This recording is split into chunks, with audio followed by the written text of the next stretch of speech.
Hello all, ఇప్పుడైతే అమ్మవారికి పుష్పపల్లికి ఎత్తి చేసి ఊరంతా ఊరేగిస్తారు. ఇది డే 3 ఆఫ్ అలంకరణ.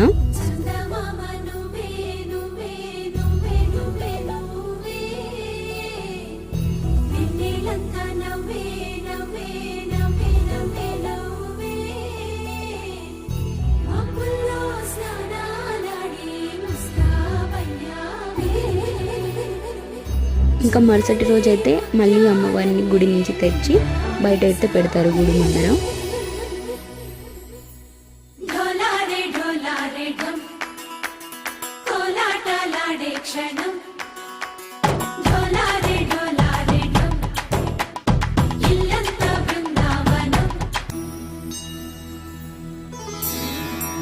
ఇప్పుడు మీకు మా అమ్మల కన్నా అమ్మ ఎల్లమ్మ తల్లిని అయితే చూపిస్తాను.